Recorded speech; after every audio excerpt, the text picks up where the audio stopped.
So, as I think about kind of each day and the way that we start each day, and as we get up in the morning and we look at the day ahead, very quickly we can get loaded down with all the things we have to do and all the things that are going on, and gosh, if I can get a chance to get this, or if I could have that, and our responsibilities and our needs very quickly can start to kind of overrun our minds and start to really rule our day. And not that those are bad things, but we want to be sure that we're kind of looking at kind of everything.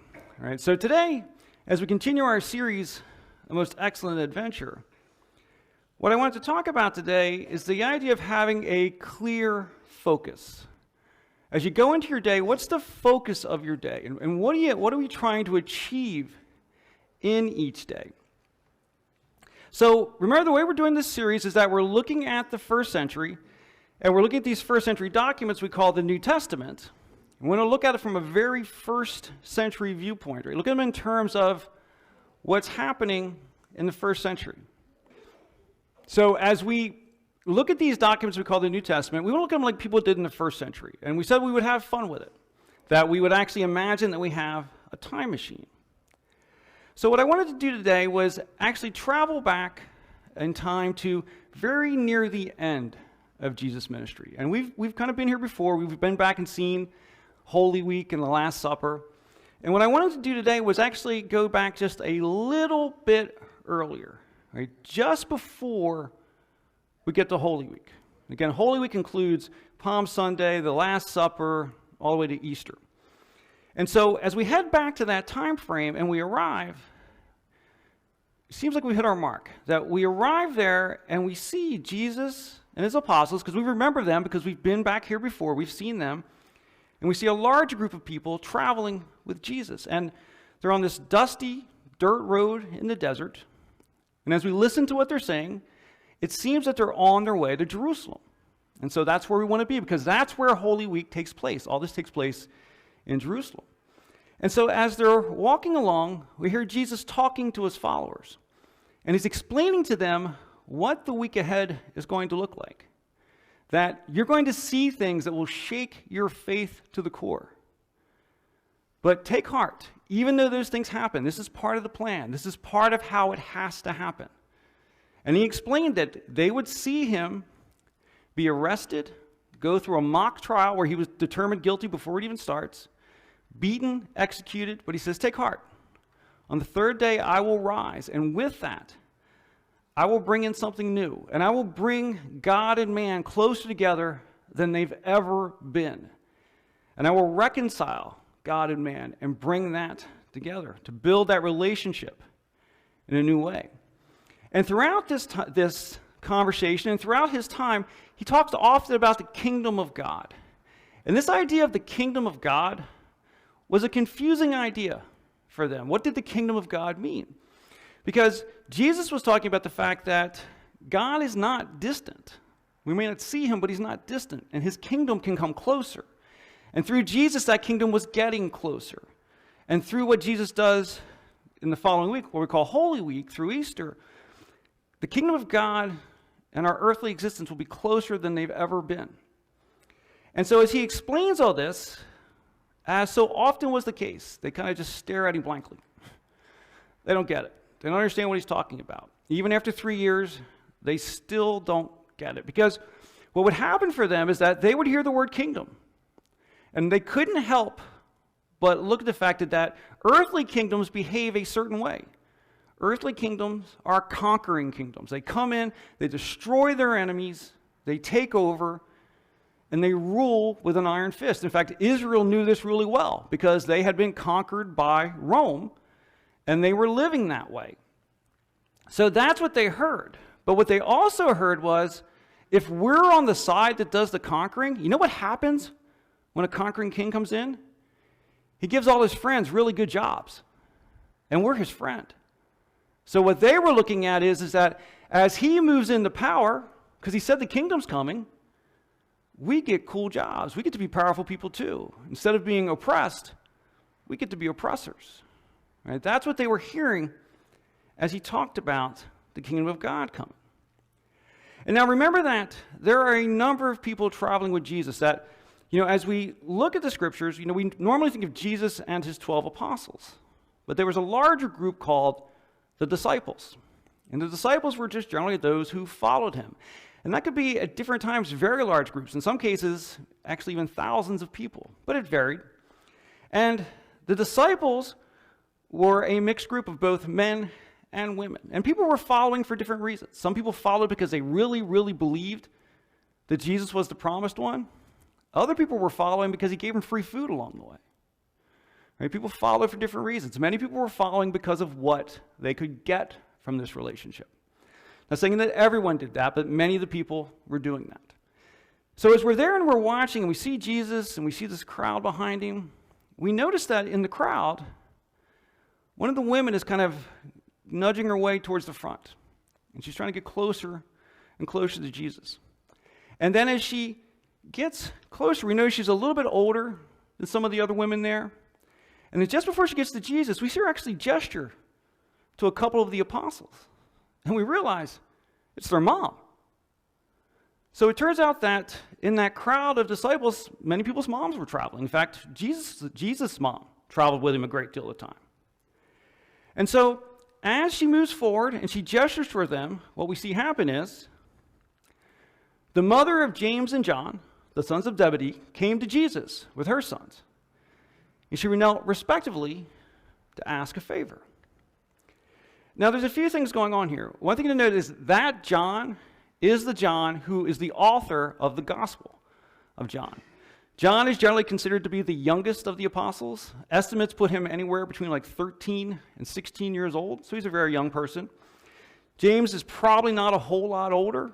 And so it's like, Mom, all right, it's Jesus, what are we doing? Now come over here, we want to talk to Jesus for a second.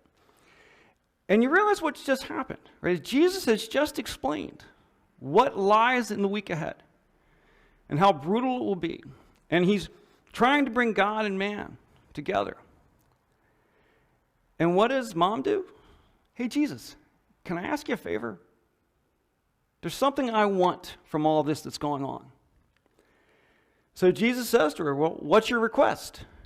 And she replies, in your kingdom, please let my 2 sons sit in places of honor next to you, one on your right and the other on your left.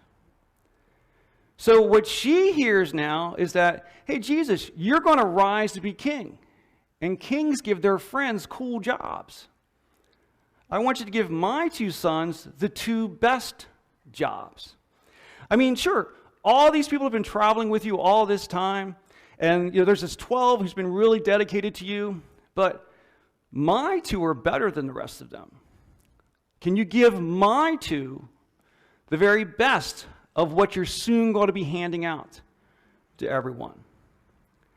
Now, as you might expect, Jesus does not grant that request.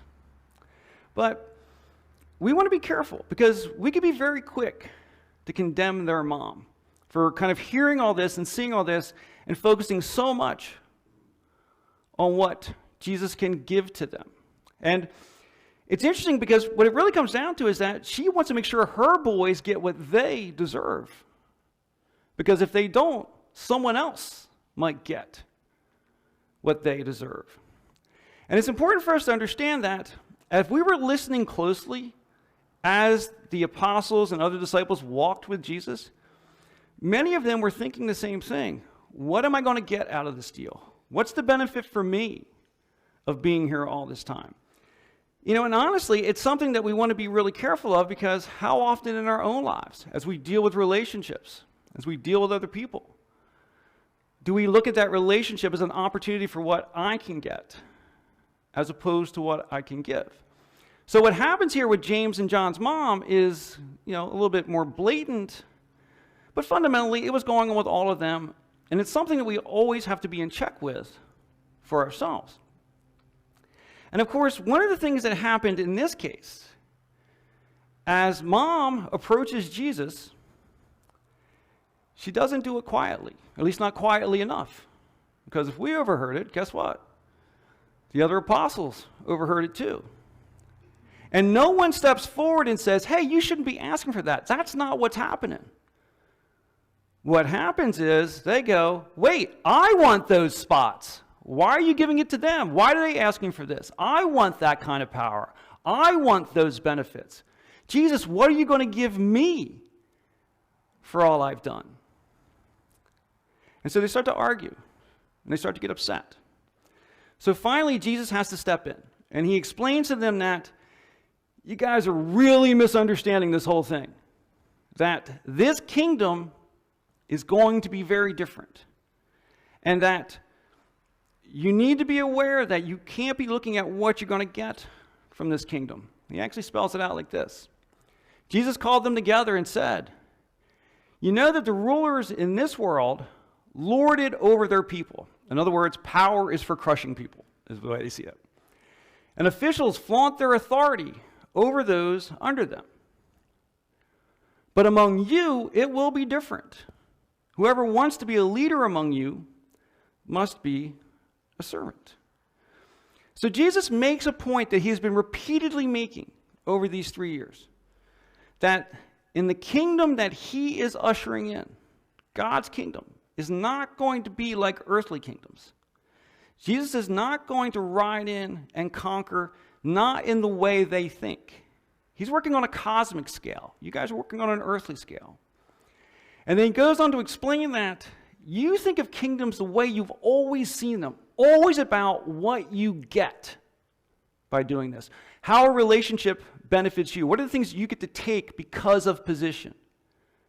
He says, God's kingdom's not like that. God's kingdom is an upside-down kingdom. In God's kingdom, things work the opposite. In earthly kingdoms, power, importance, status come by taking what you can get. That's what they had always seen. That's how you're important, by taking things. You take from others, you get what you can get. God's kingdom, the upside-down kingdom, everything works the other way around.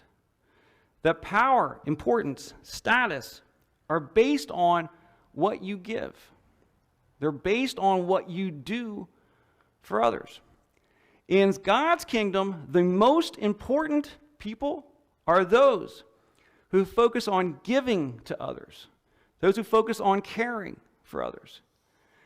The least important people, the least prestigious people, are those who focus on what others can do for them, what they can get from others, how they personally benefit from their relationship.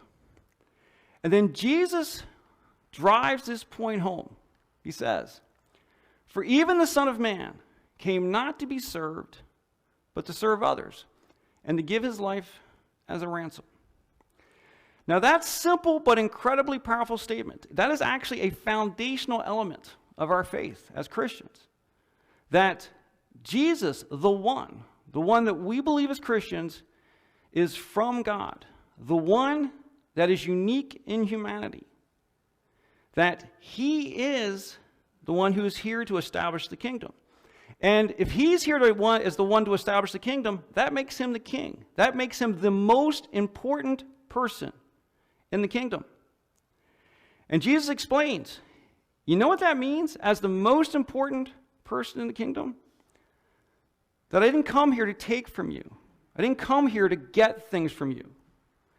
It means that instead, I'm going to give to you. I'm going to give everything to you. I'm going to give up the most valuable thing that I have. And I'm going to give that to you.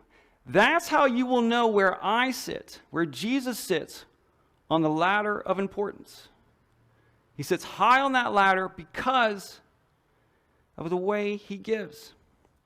And by recognizing that he is here to do something brand new, to create something brand new, that he is here to demonstrate God's unbounded love, something that was so entirely misunderstood in the first century. And it's all something that he achieves by giving, not taking. So what that means then, and what he explains to them then, is that, so in this new kingdom, in this upside down kingdom, if you want to be important, if you want to be part of building this thing that's better, stop looking at what others can do for you. Don't look at relationships of what you can get from others. If you want to be one of the people who are important in this kingdom, instead you focus on giving to others. You focus on caring for others. You focus on serving others. Now, what Jesus says there is incredibly important. And honestly, if I stopped this message right now, that's a pretty complete idea. In fact, it's kind of it's better to give than to receive. And if we never do any more than that, that's a pretty good thing. But it turns out that Jesus' point is even deeper than that. There's even far more below it. Because if we focus on the language here, where he says, "For even the Son of Man." Now, the Son of Man was a phrase that Jesus commonly used to refer to himself.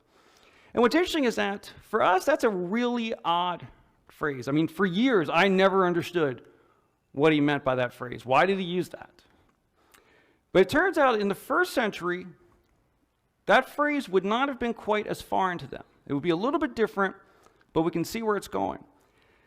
In the first century, the phrase Son of Man showed up a lot in the ancient Jewish scriptures, what we call the Old Testament. Shows up, I think, over 100 times in the Torah, so in those first 5 books. It actually shows up in their Psalms, so that's the songs and the poems. So Son of Man was a very common phrase that they would have heard.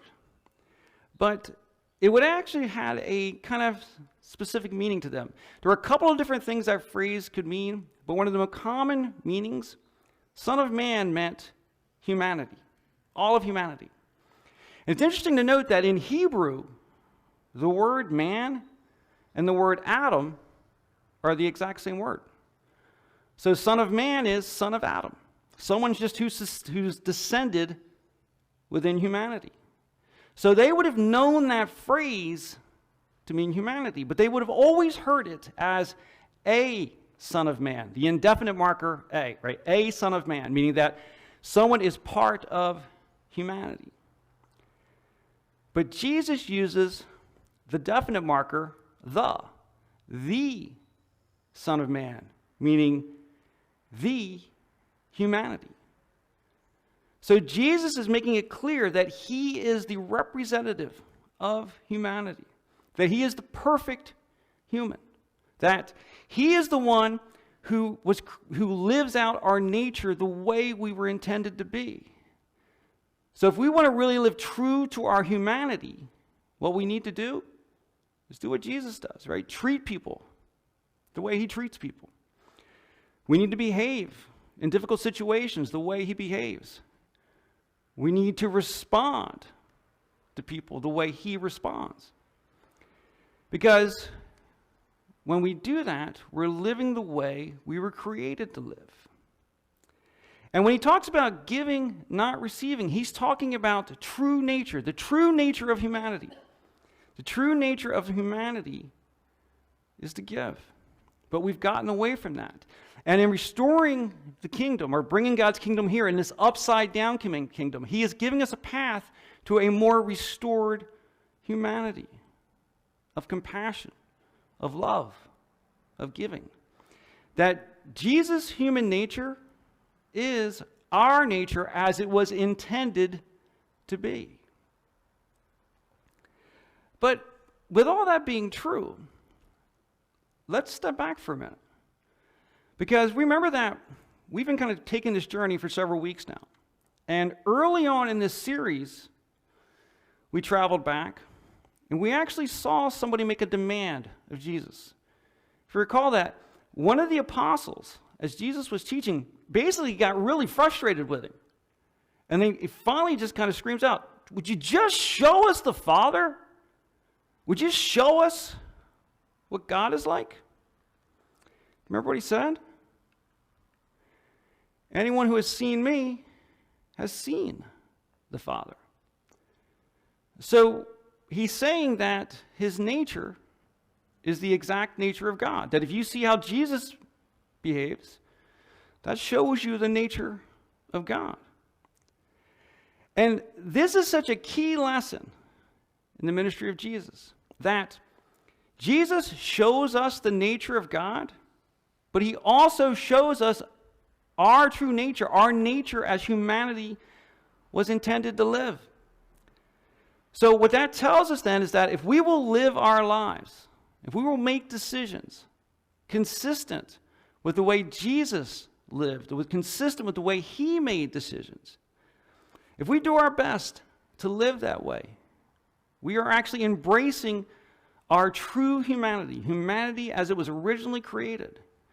And it's also part of identifying with the fact that we are children of God. We embrace our true nature and our identity as children of God, and they're not that far apart. They're the same if we will embrace them.